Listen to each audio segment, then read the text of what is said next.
댓글에 어느 분이 감정을 어떻게 조절해야 되느냐 하는 댓글을 다셨더라고요. 감정 조절할 수 있어요? 감정이 일테면은 뭐 화나는 감정 여러 가지가 있잖아요. 화나는 감정. 특히 우리가 조금 많이 좋은 감정보다는 화나는 감정에 더 우리는 더 쉽게 빠지는 것 같아요. 허우적된다 이거야. 화가 나면 막 열이 나니까. 그런 감정에 우리가 잘 빠지죠. 감정은 조절할 수 없습니다. 그거 억지로 하는 거죠. 억지로 어떻게 누르고 있을 거예요.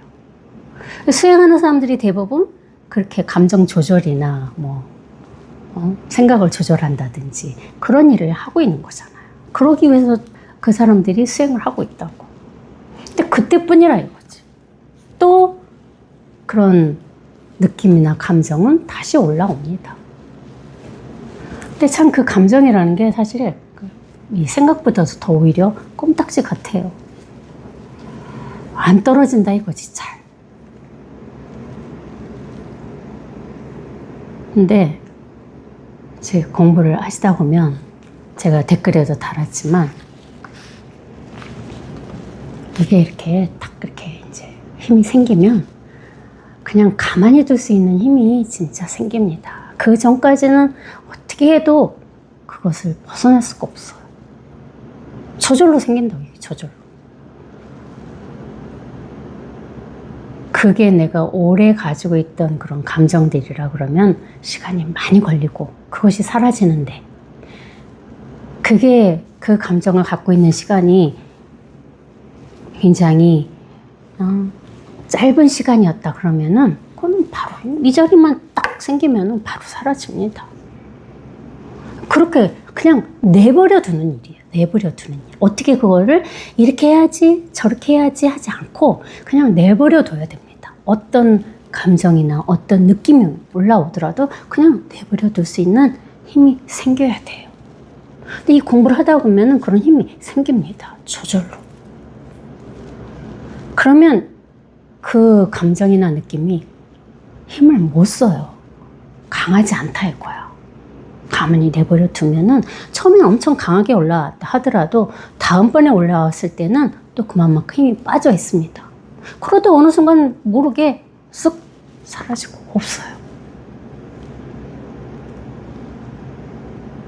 그런 힘이 갖고 있는 게 이 힘이거든요. 이 자리의 힘이라 이거야. 여기에서 그냥 뭐라 그럴까 참 그럼 내버려둘 수 있는 힘만 자기가 이렇게 딱 이게 이제 감이 오거든요. 그 감만 오더라도 진짜 살기가 편해집니다. 그런데 끌려가지 않으니까. 내가 수도 없이 막 딸려갔던 어떤 그런 생각이나 느낌이나 그런 감정들에 끌려가지 않게 되면은 진짜 살만해요. 숨을 쉴 수가 있다 이거야. 그 자기 스스로가 그런 순간을 이렇게 자꾸 그게 경험해 나가는 거라 이거지, 공부가. 일상생활에서 우리가 이 공부를 해가지고 이 힘을 이렇게 딱 갖게 되면은 우리가 일상생활 속에서 자꾸 이 힘을 그렇게 쓰고 사는 겁니다. 다른 게 아니라. 이미 그 힘을 다 갖고 있거든요. 그럼 이제 어떤 감정이 올라오든 어떤 생각이 올라오든 아무런 관계가 없이 되는 거예요. 생각도 사라지고 감정도 다 사라지고 그게 아니라 이제 덜 올라오긴 하겠죠. 시간이 지나면 지날수록. 그렇지만 우리가 살아있으니까 인연법에 의해서 일어날 때가 되면 일어납니다. 내가 의도하든 의도하지 않든 그걸 내버려 두면 그냥 저절로 사라진다 이거죠. 그래서 공과 색이 하나란 얘기를 방편으로 할 수 있는 거예요. 함께 살고 있다 이거지. 공도 있고 색도 있습니다. 그렇지만 문제가 없어. 안 돼. 어떤 일이 일어나도 색에 끌려가지 않는다는 거죠. 이 공의 이 자리에서 세계 우리가 항상 끌려가던 그 버릇에서 벗어나는 겁니다. 그것이 바로 공즉 색이고 색즉 공이에요. 다른 게 아니라고. 그렇게 우리는 이 삶을 살아갈 수 있습니다. 힘만 생기면.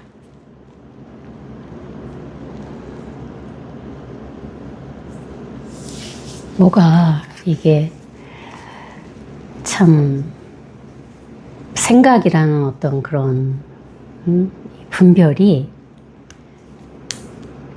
저도 공부하면서 한 10년을 참 많이 속았던 것 같아요. 되돌아보면 속은 줄 모르고 속았던 적이 진짜 많았습니다. 근데 또 참 감사한 일이 그 생각에 속았던 것을 뭐 법문을 들으면서든 아니면 도바님의 한번 이 죽비든 아니면 또 내 자신이 스스로 그것을 확인하고 벗어나던 그런 순간들이 언제나 있었다는 거죠. 그거는 바로 뭐예요? 여기 발언이라 그러잖아. 그 발심의 힘이 꺼지지 않았기 때문에 그런 일이 저절로 일어났다는 거죠. 자기는 이렇게 발심의 불만 이렇게 밝히고 있으면 되는 겁니다. 그러면은 세상 온 우주 만물이 도와주죠. 이 공부를 해 가는데 도움을 준다 이거야. 언제 어디서 누가 도움을 줄지는 아무도 모릅니다. 그래서 이 법회를 하고 도반들을 만나고 그런 이유가 공부하는 데 있어서는 진짜 큰 힘이 됩니다. 혼자 막 요즘에 워낙 유튜브라는 게 생겨가지고 혼자 공부할 수 있는 어떤 그런 환경이 생긴 거는 좋기는 하지만 그러면은 사실 어떻게 보면은 외통수에 빠지기 쉬워요. 그리고 법문만 듣다 보면은 자기도 모르게 자기가 어느 그 법문 속에 한 말을 따라가서 그것만 붙잡고 그 외통수 속에 빠져 있는지 자기가 모른다는 거죠. 그러면 사실 공부를 헛하는 거거든요. 근데 법회에 오면은 한 마음을 가진 많은 도반들이 함께 모여서 오로지 이것만을 이렇게 보여주는 불이 활활 이렇게 타고 있는 선지식의 법문을 듣고 있으면 거기에서 자기가 갖고 있던 모든 사실 번뇌의 망상이 불태워지는 거예요. 그 불에 자기도 모르게 문득 그러면서 공부를 해 나가는 겁니다.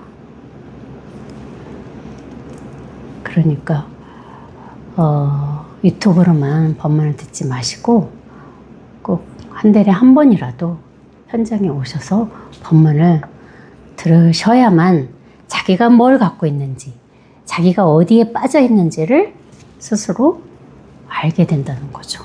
그러기 전에는 모릅니다. 아무리 얘기를 해줘도 그거 생각이야. 아무리 이렇게 법문에서 얘기를 하더라도 그게 내 생각이라는 것을 자기 스스로 확인하지 못하면 못 빠져나옵니다. 나는 이게 당연한데? 이러고 있을 거거든요. 특히 법상을 지고 있는 사람들은 특히 그렇습니다. 우리가 이 법이라는 명목하에 이 공부를, 법 공부를 지금 하고 있잖아요. 그렇죠? 그러면은 공부를 하면서 자꾸 뭔가 내가 변화가 일어나는 것에 대한 어떤 자기 느낌이나 자기 생각이나 어떤 자기 그런 상태가 있다 이거죠. 그러면은 그것이 내가 공부를 잘하고 있는 줄 자기가 스스로 착각한다는 거예요. 그러면은 그 법상에서 빠져나오기가 쉽지 않습니다. 그래서 일요일 날에도 법회에 오면은 선생님 법문만 듣고 가지 마시고 도반들하고 얘기도 많이 하시고 궁금한 거 서로 물어보고 내가 한마디 딱 나도 모르게 해준 말인데 그게 그 도반의 생각을 한 번 이렇게 딱 깨줄 수 있는 또 도움이 되죠. 나는 혼자 알아서 애가 공부 다 할 거야. 그러시면 안 됩니다. 그러면은 정말로 자기 외통수에 빠지기가 쉬워요. 그러니까 자꾸 뭐가 됐든 자꾸 말을 해야 돼, 일단은. 그러다 보면 이제 자꾸 생각이 줄어들고 힘이 생기면은 저절로 이제 그때서 말을 안 하게 됩니다. 웬만하면 입을 안 벌리게 되죠. 그때까지는 뭐야? 그때까지는 자꾸 내가 갖고 있는 아상을 드러내야죠. 그래야 이렇게 딱 깨줄 수 있는 기회가 생기는 겁니다.